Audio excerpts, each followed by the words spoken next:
सर्वप्रथम बहुजन समाज में जन्मे सभी संतों गुरु महापुरुषों को मैं इस मंच के माध्यम से नमन करता हूं। साथियों, बहुत बहुत धन्यवाद इस कार्यक्रम के आयोजक कमेटी का। सबके नाम तो नहीं परिचित, लेकिन चेहरों से जरूर मैं परिचित हो गया हूं कि आप सबने बहुत ही कम समय में सूचित करके इस कार्यक्रम में आने का मौका दिया। मैं हकीकत आपको बता रहा हूं कि जब मैं वहां से निकला था तो ये सोच के निकला था कि 5 मिनट में पहुंचूंगा और अपनी बात रख के वापस चला जाऊंगा, लेकिन हकीकत ये है कि मैं आया और बैठा हूं और मुझे दूसरी एक बुद्ध कथा में जाना, लेकिन मेरा यहाँ जाने से मन नहीं कर रहा है। उसके 2 कारण। एक तो जो यहाँ पर लोग बैठे हुए हैं, चाहे माताएं बहनें और चाहे हमारे ये भाई और पिता तुल्य लोग, आप लोग बड़े जागरूक मुझे लगे, क्योंकि मैं भाषण देने के लिए नहीं आया, मैं नेता नहीं हूँ, मैं एक सामाजिक कार्यकर्ता हूँ, अपनी समाज की सेवा करने के लिए निकला हूँ। जैसे अभी छोटे भाई सुधीर ने कहा कि उन्होंने नौकरी अपनी छोड़ दी, तो मैं उस पर एक लाइन आपको कह देता हूँ कि मेरे पिताजी ने एक दिन कहा, मैंने कहा कि अब मुझसे ये नौकरी वाला काम होता नहीं। तो बोले क्यों? हमने कहा मुझे ऐसा लगता है कि मैं गुलामी में जीवन जी रहा हूँ। एक अधिकारी जो कहता है कि 10 बजे मतलब 10 बजे, तो आप 10:05 पे ऑफिस में नहीं पहुंच सकते। तो मेरे पिताजी ने कहा कि नौकरी है, जिंदगी थोड़े ना है, और जमीर से बढ़ के नौकरी नहीं हो सकती। और जब तुम्हारा जमीर नहीं बढ़ाई दे रहा तो ऐसी नौकरी को लात मार दो, तुम्हारा समाज तुम्हारा इंतजार कर रहा है। और आज जब मैं अपने इस ग्राम में बैठा हूँ बदलापुर में, और जब मैं इस मंच पर बैठा था, मैंने अपनी माताओं बहनों को देखा, रात के 12 बजने वाले हैं। आज भी बहुत सारे मूर्ख लोग ये कहते हैं कि ये बहुजन समाज सोता हुआ समाज है। मैं उनको कहना चाहता हूँ कि जो लोग वीडियो बना रहे, मेरा वीडियो पहुंचाओ और घुमा के दिखाओ कि 12 बजे रात में एक छोटे से अदलापुर गांव में कम से कम 1000 लोग बैठे हुए। कौन कहता है समाज सो रहा है? सो नहीं रहा है। उन जंजीरों में जिसको हजारों साल पहले बांध दिया गया था, लगातार ठोकर मारकर तोड़ने का काम कर रहा, और ये काम चलता रहेगा। मैं आप सबका बहुत बहुत शुक्रगुजार हूं, सभी ग्रामवासियों का, खासतौर पर जिन्होंने ये कार्यक्रम आयोजित किया। मैं आपके हिम्मत की दाद देता हूं। और मुझे कुछ साथियों ने यह भी बताया कि जब आप इस कार्यक्रम को कर रहे थे तो शायद प्रशासन ने आपको परमिशन देने से मना कर दिया था। प्रशासन भी यहाँ बैठा है और आप भी यहाँ हो, गांव वाले भी। मैं आपको एक खुलेआम चीज बता रहा हूँ, बुद्ध कथा करना हमारा संवैधानिक अधिकार है, और वो संवैधानिक अधिकार हमारे बाप ने यानी कि बाबा साहब लिख के गए हैं, और किसी के माई के लाल में हिम्मत नहीं कि आपसे अधिकार छीन लेगा। और ये आपका भाई, आपका बेटा खुले मन से बोल रहा है। मैं सुन रहा था अनिल बोध जी को, वो हर बात में कह रहे थे कि मैं कोई भी गैर संवैधानिक वर्ड नहीं कह रहा हूं। मैं खुलेआम कहता हूं कि जहां पर गैर संवैधानिक वर्ड कहने की जरूरत पड़ेगी, वहां डॉक्टर कुलदीप भार्गव उसकी टीम सबसे पहले खड़ी होगी। तुम क्या सोच रहे कि तुम लाठी डंडा तलवार लेके सामने खड़े होंगे और हम फूल माला लेके तुम्हारा स्वागत करेंगे? नहीं लाला, समय बदल चुका है। अब तुम्हारे हाथ में लाठी तो हमारे हाथ में भी लाठी। हर घर तक मैसेज पहुंचाओ, बुद्ध कथा हमारा अधिकार है, और बुद्ध कथा के लिए हमने लड़ाई लड़ी है, भीम आर्मी ने लड़ाई लड़ी है, ये कथावाचक जो बैठे हैं इन्होंने लड़ाई लड़ी है।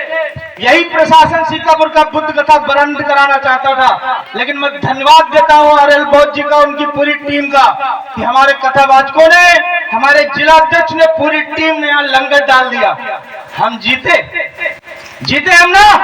तो फिर मैं आपसे कह रहा हूं, डरोगे तो डराया जाएगा, घर से निकलना पड़ेगा, और घर से निकलोगे तो लोग आंख चुरा के अपने घर में घुस जाएंगे, आपको निकलना पड़ेगा। मैं धन्यवाद देता हूं अनिल बोध जी का। मैं हालांकि बहुत लोग नाराज हो जाएंगे, लेकिन मैं कह देता हूं, बहुत ज्यादा कथावाचकों से बुद्ध कथा जो कहते हैं, मैं उनसे ज्यादा खुश नहीं रहता। उसका कारण भी बता देता हूं। मैं नहीं चाहता कि इस मंच से या वहां से किसी के देवी देवता का अपमान हो, आप पूजो, जिसको पूजना है पूजो, मुझे फर्क नहीं पड़ता। मुझे बुद्ध की वंदना करनी है, मुझे बाबा साहब का सम्मान करना है, मुझे अपने महापुरुषों की बात आप तक पहुंचानी है। मेरा काम सिर्फ इतना है।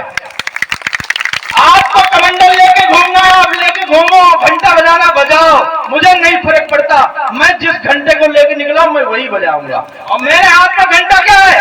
वो कहते हैं ना कि मेरे हाथ में कुछ नहीं, मैं खाली हूं। वो देखो हमारे सामने बैठे हुए बनते जी, कुछ नहीं है इसमें, लेकिन इनका ये झोला अगर खंगालोगे तो इसमें कहीं संविधान का एक पन्ना आपको जरूर मिल जाएगा। मेरे पास भी कुछ नहीं है, लेकिन जब मेरे पास संविधान का पन्ना है उसकी बहुत बड़ी ताकत है। हे मेरे भोले भाले लोगों, आपसे फिर कहता हूं, ये जो शख्सियत यहाँ पर बैठे हैं, ये बालक को मैं देख रहा हूं, अभी कितनी उम्र है ईमानदारी से बताना? 14 साल। ये 14 साल का लड़का, मुझे याद है मेरा बचपन कि 14 साल के छोड़ो 26 साल के लोग ऐसे मंच बनाकर फूहड़ नाच गाना करते थे। आज 14 साल का लड़का आपको आपके महापुरुषों की बातें बता रहा है, वो आपको सिखा रहा है अपनी ढोलक की धुन पर कि क्या कर गए थे बाबा साहब, क्या कर गए थे फूले, क्या कर गई थी मां सावित्री बाई। तो आपको इसका साथ देना होगा कि नहीं देना होगा? देना होगा कि नहीं देना होगा? कौन लड़ेगा अगर कल इसको कोई छेड़ने आ गया? किसको लड़ना पड़ेगा? हमें लड़ना पड़ेगा। अगर लड़ने से डरोगे तो ये लोग कल घर बैठ जाएंगे और फिर देखिएगा यही वही नौटंकी। पहले क्या होता था माता जी, ईमानदारी से बताइएगा? मंच लगते थे आधी रात को, गाना 10 से कटेगा, गाना 20 से कटेगा, गाना 50 से कटेगा, यही चलता था। अब क्या है? आपको बताया जा रहा है कि माता सावित्री बाई फूले ने क्या संघर्ष करके तुम्हें पढ़ाया, जिसलिए तुम यहाँ बैठी हो। पढ़ाई करती हो ना, तो अगर तुम यहाँ बैठी हो तो उनका योगदान है। ये बताने का कौन काम कर रहा है? ये काम कर रहे हैं। आनंद बोध जी ने कहा कि भीम आर्मी हम लोगों के लिए बहुत कुछ करती है। हम कुछ नहीं करते, हम अपने सैनिकों की सिर्फ रक्षा करते हैं, जो इस समाज को जागरूक कर रहे हैं। मुझसे किसी कथावाचक ने कहा कि मेरे और आपके काम में बड़ी समानता है। तो मैंने कहा कैसे?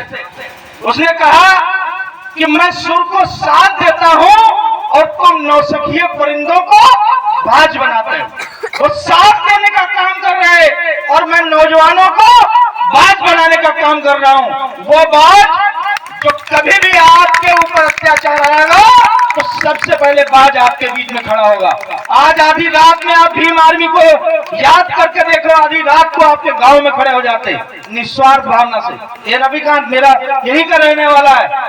कम से कम 4 साल से मैं इस लड़के को जान रहा हूँ। प्रधान है, लेकिन उसके बावजूद भी भीम आर्मी में लगातार सेवाएं दे रहा। ये हमारा तहसील अध्यक्ष, यहाँ कितने लीगल की टीम खड़ी हुई है, क्या है इनके पास? कुछ नहीं। हम पैसों के लिए नहीं मर रहे, जिसको राजा बनना है राजा बनो। अभी अरल बोध जी ने कहा कि हम कहेंगे तो किसी को मिर्ची लग जाएगी, ये नहीं कह पाए, मैं कह देता हूँ। किसी एक शायर ने कहा कि हमारा प्रधानमंत्री जो है वो अनपढ़, तो अगले दिन उस पर कार्रवाई हो गई। बोले अरे प्रधानमंत्री को अनपढ़ कह दिया। तो उस शायर ने सुबह में लिखा कि हमने ये तो कहा ही नहीं था कि भारत का प्रधानमंत्री अनपढ़। तो मैं भी वही कहता हूँ कि मैं ये कहूंगा ही नहीं कि कौन अनपढ़ है, कौन चोर है, कौन मक्कार है।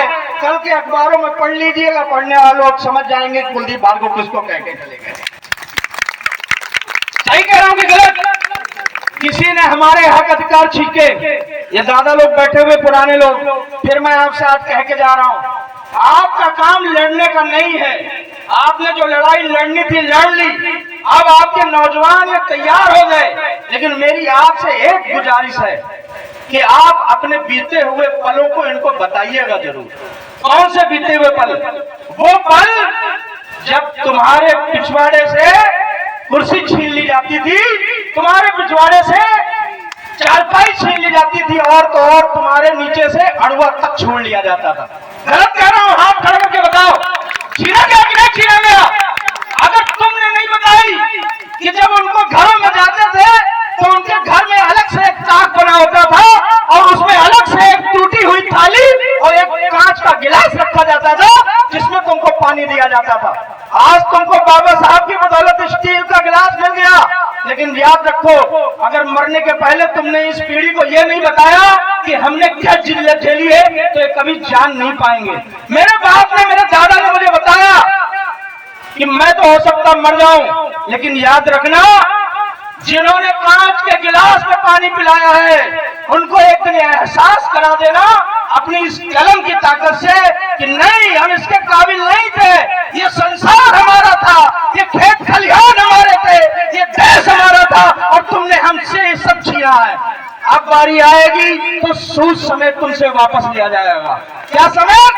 सूद समेत। और ये लड़ाई घर में बैठकर नहीं लड़ी जा सकती। तुम्हें लगता है कि 2 वक्त की रोटी खाओगे, दोपहर का खाना और शाम का खाना, तो चल जाएगा? नहीं चलेगा। 2 वक्त की रोटी की जगह 1 वक्त की रोटी खाओ, लेकिन अपने बेटे को पढ़ाओ और उसको डीएम और एसपी कप्तान बनाओ। किसी माई लाल में हिम्मत नहीं है तुमको जातिगत गाली दे देगा। किसी की हिम्मत नहीं कि तुम्हारे नीचे से कुर्सी खींच लेगा। है हिम्मत? तुम्हारे गांव में इतने लोग कुर्सी पे बैठे, बुला लो आप 10 गांव के लोगों को, एक कुर्सी हटा के देखे, यहाँ से वापस जाएगा? जाएगा वापस यहाँ से? नहीं जाएगा। क्यों? क्योंकि आधी रात में तुम यहाँ पर बैठे हो। मेरा आपसे कहना है, मर जाओगे, ये बात याद रखना। कोई ऐसा बैठा है यहाँ जो अमर है? मेरी आवाज समझ में आ रही पीछे तक? कोई ऐसा बैठा है जो अमर है? तो सब मरोगे ना? मरोगी अम्मा की नहीं मरोगी? ईमानदारी से बताओ, तेज से बताओ, मरोगे कि नहीं मरोगे? तो मेरा तुमसे ये कहना है कि जब मरना हाई है तो लड़के न मर लिया जाए। अगर लड़के मरोगे तो शहीद कहलाओगे, और बुज़दिल बन के लड़ोगे तो तुम्हारी कहीं गिनती नहीं होगी। मैं तैयारी कर चुका हूँ लड़कर मरने की। मुझे नहीं पता कि कहाँ दफना हो जाऊंगा, कहाँ फूका जाऊंगा, लेकिन वादा करके तुम्हारे बीच जा रहा हूँ। मेरी बात को याद रखना। मैं आज अगर मर गया, कल मर गया, साल बाद मर गया, लेकिन 20 साल बाद कोई आएगा मेरी कब्र पर और वहां पर एक झंडा जरूर गाड़ के जाएगा कि नौजवान अपने लोगों को तैयार कर रहा है। और रोटी के चक्कर में तुमसे पहले वाले भी मर गए, जो घर बना के चले गए। जिन घरों में तुम रह रहे हो, तुम भी चले जाओगे। तुम्हारा लड़का घर बेच देगा, शराब पी लेगा, जुआ खेल डालेगा, सब बर्बाद कर डालेगा। लेकिन अगर तुमने इस समाज के लिए काम कर लिया, तो ये जो तस्वीर बाबा साहब की रखी है, क्या 2 साल बाद बाबा साहब को कोई भुला देगा? क्या 100 साल बाद बाबा साहब को कोई भुला देगा? क्या 1000 साल बाद बाबा साहब को कोई भुला देगा? एक बोलो, भुला पाओगे? इस धरती पर जब तक इंसान जन्म लेगा तब तक बाबा साहब को कोई नहीं भुला पाएगा, क्योंकि बाबा साहब हमारे लिए जिए। और अगर डर लगता है तुमको कि तुम बाहर लड़ोगे, बाहर निकलोगे, कोई सर फोड़ देगा, कोई मार देगा, कोई कुछ कर लेगा, तो मैं फिर कह रहा हूँ, घर में बैठोगे तब भी छीना जाएगा। ईमानदारी से बताओ, कटहा कुत्ता देखा है तुमने? अगर कटहा कुत्ता रास्ते में खड़ा हो और तुम हाथ जोड़ के जा रहे हो तो तुमको नहीं काटेगा क्या? काटेगा, क्योंकि कुत्ता कुत्ता होता है, उसकी जात कुत्ते की है, वो काटना नहीं भूलेगा। तो कटहा कुत्ता के लिए क्या करना पड़ता है?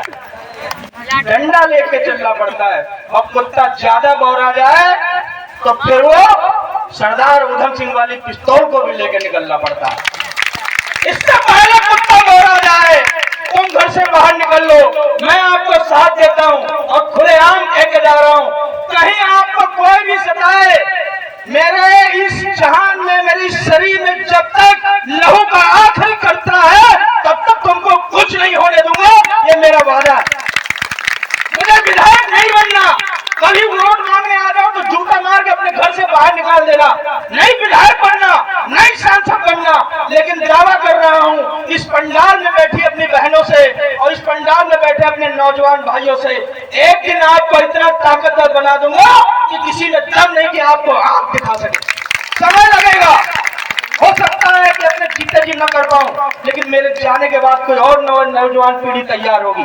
बाबा साहब मरे तो काशीराम साहब आए, काशीराम साहब मरे तो चंद्रशेखर आजाद आए। वो नहीं रहेंगे तो तुम में से कोई तैयार हो जाएगा। गलत सही, समय कम है, बता देना अगर कोई कभी तुम्हें ज्यादा सुबह या अगले दिन 4-5 दिन कथा